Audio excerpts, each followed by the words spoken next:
മക്കളെ, അപ്പൊ ബിസിനസ് സ്റ്റഡീസിന്റെ എക്സാമിന് ക്വസ്റ്റ്യൻ പേപ്പറിൽ പ്രീവിയസ് ഇയർ ക്വസ്റ്റ്യൻ പേപ്പറിൽ റിപ്പീറ്റഡ് ആയിട്ട് ചോദിച്ചു കണ്ടിട്ടുള്ള 3 മാർക്കിനും 4 മാർക്കിനും ചോദിച്ചു കണ്ടിട്ടുള്ള 3 ക്വസ്റ്റ്യൻസ് ആണ് നമ്മൾ ഇവിടെ ഡിസ്കസ് ചെയ്യാൻ വേണ്ടി പോകുന്നത്.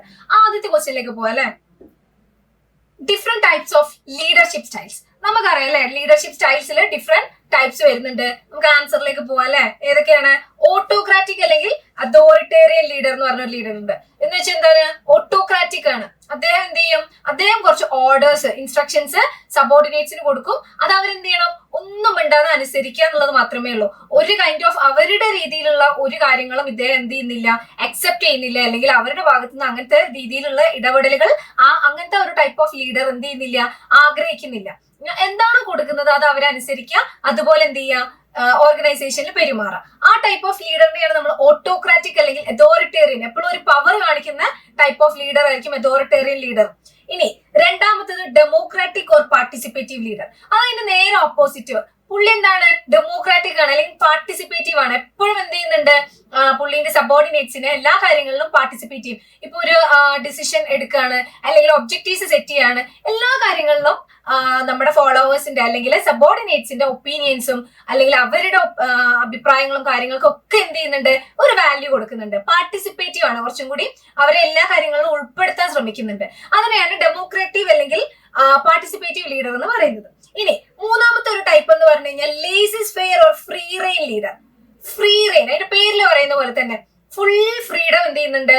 കൊടുക്കുന്നുണ്ട് അല്ലെ ഫോളോവേഴ്സിന്. അവർക്ക് എന്ത് ചെയ്യാം? അവരുടേതായിട്ടുള്ള ഒബ്ജക്റ്റീവ്സ് അവർക്ക് സെറ്റ് ചെയ്യാം. അത് എങ്ങനെ അച്ചീവ് ചെയ്യാം, ആ ഗോൾസ് എങ്ങനെ അച്ചീവ് ചെയ്യാന്നുള്ള കാര്യങ്ങൾ എന്ത് ചെയ്യാം, അവർക്ക് തന്നെ സെറ്റ് ചെയ്യാൻ വേണ്ടി പറ്റും. അങ്ങനെ ഫുള്ളായിട്ട് ഒരു ലീഡർ ഫോളോവേഴ്സിന് ഫ്രീഡം കൊടുക്കുന്നുണ്ടെങ്കിൽ ആ ഒരു ടൈപ്പ് ഓഫ് ലീഡർഷിപ്പിനെയാണ് നമ്മൾ ലേസിസ് ഫെയർ അല്ലെങ്കിൽ ഫ്രീ റെയിൻ ലീഡർ എന്ന് പറയുന്നത്. അപ്പൊ ഇതാണ് നമ്മുടെ 3 ടൈപ്പ് ഓഫ് ലീഡർഷിപ്പ് സ്റ്റൈൽസ് അല്ലെ. ഓക്കെ, നമുക്ക് എന്ത് ചെയ്യാം? രണ്ടാമത്തെ ക്വസ്റ്റ്യനിലേക്ക് പോവാം. This management function begin with workforce planning and putting people to jobs. മാനേജ്മെന്റിന്റെ ഏത് ഫംഗ്ഷൻ ആണ് വർക്ക് ഫോഴ്സിന്റെ പ്ലാനിങ്? അതായത് വർക്ക് ഫോഴ്സ് എന്ന് പറഞ്ഞാൽ എന്താണ്? എംപ്ലോയീസ്. കറക്റ്റ് ആയിട്ടുള്ള എംപ്ലോയീസിന് വേണം, അല്ലെങ്കിൽ അവരെ എന്ത് ചെയ്യണം? ജോലിയിലേക്ക് എത്തിക്കണം. അങ്ങനത്തെ ഒരു ടൈപ്പ് ഓഫ് മാനേജ്മെന്റ് പ്ലാൻ ഏതാണ് മക്കളെ? അതെന്ത് ചെയ്യാം? നമ്മള് നെയിം ചെയ്യുക. അതിന്റെ നെയിം ഏതാണ് ഐഡന്റിഫൈ ചെയ്യുക. അതുപോലെ തന്നെ അതിന്റെ ഫസ്റ്റ് 4 സ്റ്റെപ്സ് എന്ത് ചെയ്യുക? നമ്മള് ഒന്ന് എക്സ്പ്ലെയിൻ ചെയ്യുക. അതാണ് നമ്മുടെ ക്വസ്റ്റ്യൻ. 3 മാർക്കിനും 4 മാർക്കിനും ചോദിക്കാവുന്ന ക്വസ്റ്റ്യൻ ആണ്. നമുക്കറിയാം അല്ലെ, വർക്ക് ഫോഴ്സ് പ്ലാനിങ് അല്ലെങ്കിൽ മാൻ പവർ പ്ലാനിങ് ആയിട്ട് ബന്ധപ്പെട്ടിട്ടുള്ള മാനേജ്മെന്റിന്റെ ഫംഗ്ഷൻ ഏതാണ്? സ്റ്റാഫിംഗ് ആണ്. സ്റ്റാഫിംഗ് ആണ് ആൾക്കാരെ എന്ത് ചെയ്യുന്നത്? പുട്ടിങ് പീപ്പിൾ ടു ജോബ്സ്, ആൾക്കാരെ ജോലിയിലേക്ക് നിയമിക്കുന്ന മാനേജ്മെന്റിന്റെ ഫംഗ്ഷൻ. ഇനി അതിന്റെ ആദ്യത്തെ 4 സ്റ്റെപ്സ് ഏതാണെന്നുള്ളത് നമുക്കറിയാം. ഫസ്റ്റ് വൺ എന്താണ്? Man power planning. നമ്മുടെ ഓർഗനൈസേഷൻ അല്ലെങ്കിൽ ബിസിനസ്സിലേക്ക് എത്ര ആളുകളെ വേണം, എത്ര വേക്കൻസി ഉണ്ട് എന്നുള്ള കാര്യങ്ങളൊക്കെ നമ്മൾ ഫോക്കാസ്റ്റ് ചെയ്യുക. അത് ഫോക്കാസ്റ്റ് ചെയ്തതിന് ശേഷമേ നമുക്ക് എന്ത് ചെയ്യാൻ പറ്റുള്ളൂ? ഇത്ര വേക്കൻസി ആണ് ഉള്ളത് എന്നുള്ളത് മനസ്സിലാക്കാൻ പറ്റുള്ളൂ. അപ്പൊ അത് തന്നെയാണ് നമ്മുടെ സ്റ്റാഫിങ്ങിന്റെ ആദ്യത്തെ സ്റ്റെപ്പ്. രണ്ടാമത്തെ സ്റ്റെപ്പ് ഇസ് റിക്രൂട്ട്മെന്റ്. റിക്രൂട്ട്മെന്റ് എന്ന് പറഞ്ഞു കഴിഞ്ഞാൽ എന്താണ്? ആൾക്കാരെ, നമുക്ക് ആവശ്യമായിട്ടുള്ള ആൾക്കാരെ നമ്മൾ എന്ത് ചെയ്യുക? സെർച്ച് ചെയ്യുക. അതുപോലെ തന്നെ അവരെ നമ്മുടെ ഓർഗനൈസേഷനിലെ വേക്കൻസിയിലേക്ക് അപ്ലൈ ചെയ്യിക്കുന്ന പ്രോസസ്സാണ് എന്ത്? റിക്രൂട്ട്മെന്റ് എന്ന് പറഞ്ഞു കഴിഞ്ഞാൽ. മൂന്നാമത്തത് എന്താണ്? സെലക്ഷൻ. ഇനി റിക്രൂട്ട്മെന്റ് കഴിഞ്ഞ് കഴിഞ്ഞാൽ നമ്മുടെ കയ്യിൽ ഒരു ലിസ്റ്റ് ഉണ്ട്. അതിൽ നിന്നും നമ്മൾ എന്ത് ചെയ്യണം? നമുക്ക് ആവശ്യമുള്ള കുറച്ച് പേരെ മാത്രം സെലക്ട് ചെയ്തിട്ട് ബാക്കിയുള്ള ആൾക്കാരെ എന്ത് ചെയ്യുക? റിജക്ട് ചെയ്യുക. നമുക്ക് മോസ്റ്റ് സ്യൂട്ടബിൾ ആയിട്ടുള്ള, ഏറ്റവും ആപ്റ്റ് ആയിട്ടുള്ള ആളിനെ റിക്രൂട്ട്മെന്റ് ലിസ്റ്റിൽ നിന്നും എന്ത് ചെയ്യുക? ചൂസ് ചെയ്യുക. അതിനെയാണ് സെലക്ഷൻ എന്ന് പറയുന്നത്. ഇനി നാലാമത്തെ സ്റ്റെപ്പ് എന്ന് പറഞ്ഞാൽ പ്ലേസ്മെന്റ് ആൻഡ് ഓറിയന്റേഷൻ. സെലക്ട് ചെയ്ത ആൾക്ക് നമ്മൾ എന്ത് ചെയ്യണം? ഓർഗനൈസേഷനിൽ അയാളുടെ പൊസിഷൻ പരിചയപ്പെടുത്തി കൊടുക്കണം, പ്ലേസ് ചെയ്യണം. അയാൾക്ക് ഒരു ജോബ് എന്ത് ചെയ്യുക? അസൈൻ ചെയ്ത് കൊടുക്കുക. ഇതാണ് നിങ്ങളുടെ ജോലി എന്ന് പറഞ്ഞിട്ട് അയാളെ പ്ലേസ് ചെയ്യുന്നതിനാണ് പ്ലേസ്മെന്റ് എന്ന് പറയുന്നത്. ഓറിയന്റേഷൻ എന്ന് പറഞ്ഞു കഴിഞ്ഞാൽ അയാൾ ആ ഒരു ഓർഗനൈസേഷനെ സംബന്ധിച്ച് പുതിയ ആളാണ്.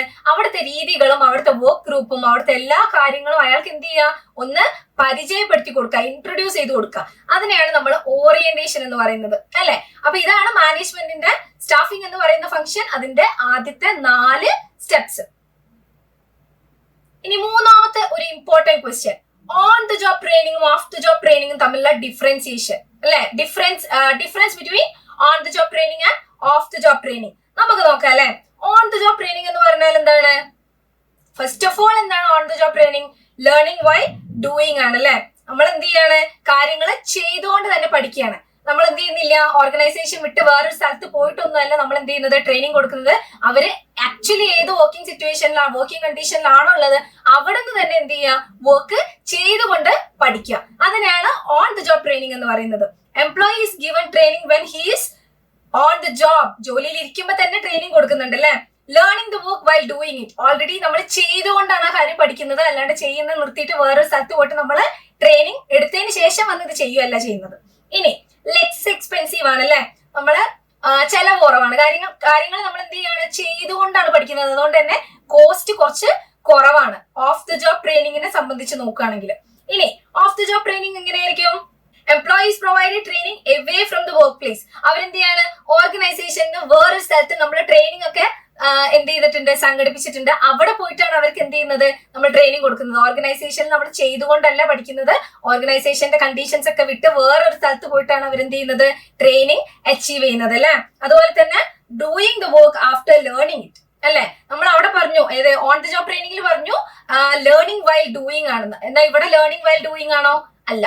ഇവിടെ നമ്മൾ എന്താ ചെയ്യുന്നത്, doing the work after learning. Already നമ്മൾ എന്ത് ചെയ്യാണ്, ട്രെയിനിങ് എടുക്കുകയാണ്, അതിനുശേഷമാണ് നമ്മൾ ഇവിടെ വന്നിട്ട് എന്ത് ചെയ്യുന്നത്, ആ ജോലി ചെയ്യുന്നത്. ചെയ്തുകൊണ്ടല്ല നമ്മൾ എന്ത് ചെയ്യുന്നത്, പഠിക്കുന്നത്. ഇനി മോർ എക്സ്പെൻസീവ് ആണല്ലേ. നമ്മൾ ഓൺ ദ ജോബ് ട്രെയിനിങ്ങിനെ സംബന്ധിച്ച് നോക്കുകയാണെങ്കിൽ എക്സ്പെൻസ് കൂടുതലാണ്. കാര്യം നമ്മൾ എന്ത് ചെയ്യാണ്, കാൻഡിഡേറ്റ്സിനെ അല്ലെങ്കിൽ എംപ്ലോയീസിനെ വേറൊരു സ്ഥലത്ത് നമ്മൾ ട്രെയിനിങ് ഒക്കെ അസൈൻ ചെയ്ത് കൊടുത്ത് അവർ ആ ട്രെയിനിങ് ഒക്കെ അണ്ടർഗോ ചെയ്തതിന് ശേഷമാണ് നമ്മൾ എന്ത് ചെയ്യുന്നത്, അവരെ ഓർഗനൈസേഷനിലേക്ക് കൊണ്ടുവന്നിട്ട് അവിടുത്തെ കാര്യങ്ങളൊക്കെ അവര് ചെയ്യാൻ തുടങ്ങുന്നത്. അപ്പൊ കുറച്ച് എക്സ്പെൻസ് എന്താണ്, കൂടുതലാണ് അല്ലെ. അപ്പൊ ഈ 3 ക്വസ്റ്റ്യൻസ് റിപ്പീറ്റഡ്ലി നമുക്ക് 3 മാർക്കിനും 4 മാർക്കിനും ചോദിച്ചു കണ്ടിട്ടുള്ളതാണ്. അപ്പൊ ഇനി ഇത് കണ്ടു കഴിഞ്ഞാൽ നിങ്ങൾ എന്ത് ചെയ്യരുത്, മിസ് ചെയ്യരുത്, കറക്റ്റ് ആയിട്ട് എന്ത് ചെയ്യുക, എഴുതുക. അതുപോലെ വീഡിയോ ഇഷ്ടമായിട്ടുണ്ടെങ്കിൽ ഷെയർ ചെയ്യുക, സബ്സ്ക്രൈബ് ചെയ്യുക, ലൈക്ക് ചെയ്യുക.